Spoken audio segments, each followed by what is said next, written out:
क्या चुनाव के पहले पिछड़ों को मंत्री पद लॉलीपॉप है?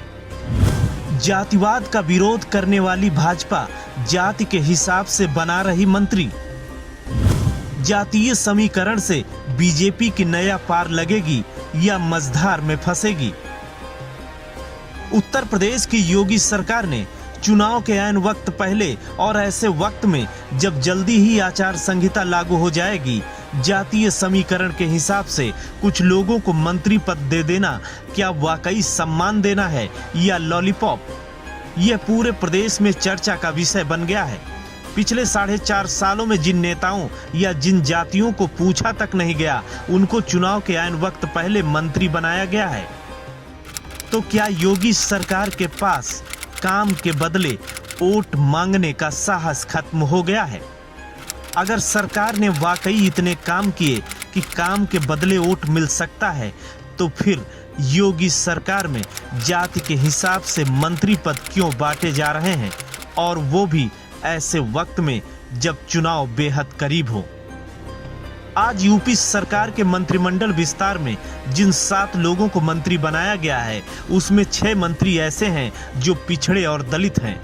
आज जिन मंत्रियों को शपथ दिलाई गई, उसमें से कांग्रेस के बागी नेता जितिन प्रसाद को सबसे पहले शपथ दिलाई गई। उसके बाद छत्रपाल गंगवार, संगीता बिंद, संजीव कुमार, दिनेश खटीक, धर्मवीर प्रजापति और पलटू राम को शपथ दिलाई गई।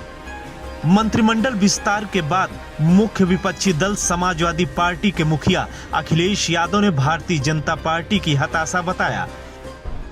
तो जब बजट ही नहीं है तो मंत्री क्यों बना रहे हो? जिस सरकार के पास, जिन मंत्रियों के पास बजट ही नहीं पहुंचेगा, तो किस लिए मंत्री बना रहे हैं? केवल ये देख करके इस जाति के ये मंत्री हैं, इस जाति के ये मंत्री हैं, इस जाति के मंत्री बन गए। जाति के मंत्री बन जाने से लाभ नहीं होना है। जब तक जो उनकी मूल समस्याएं हैं, पिछड़े वर्ग के लोग चाहते हैं कि उनकी जाति जनगणना हो। क्या ये मंत्री बन जाने से जाति जनगणना हो जाएगी? बड़ी बड़ी प्राइवेट कंपनियां, जो बड़ी बड़ी सरकारी कंपनियां थी, वो प्राइवेट हुई जा रही हैं। क्या प्राइवेट कंपनियों में आरक्षण होगा? तो जनगणना ये कर नहीं सकते, आरक्षण दे नहीं रहे, नौकरियां है नहीं, रोजगार है नहीं, बड़े काम कर नहीं रहे, चीजें बेच रहे हैं, तो इससे क्या उम्मीद करोगे? और कहते हैं दमदार सरकार है, दमदार सरकार है।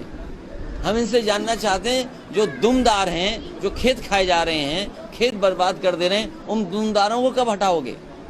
अरे दमदार लोग, दुमदार को तो हटाओ।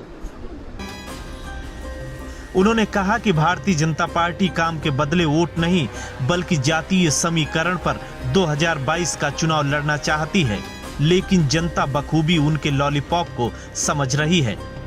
खैर, ये सवाल अखिलेश यादव उठाएं या न उठाएं, पूछे या न पूछे, इतनी सी बात सबको समझ आ रही है कि जब 6 महीने के अंदर चुनाव होने को है और उससे पहले आचार संहिता भी लग जाएगी, तो जिनको मंत्री बनाया गया, 2 महीने में वो कौन सा बड़ा काम करने वाले हैं?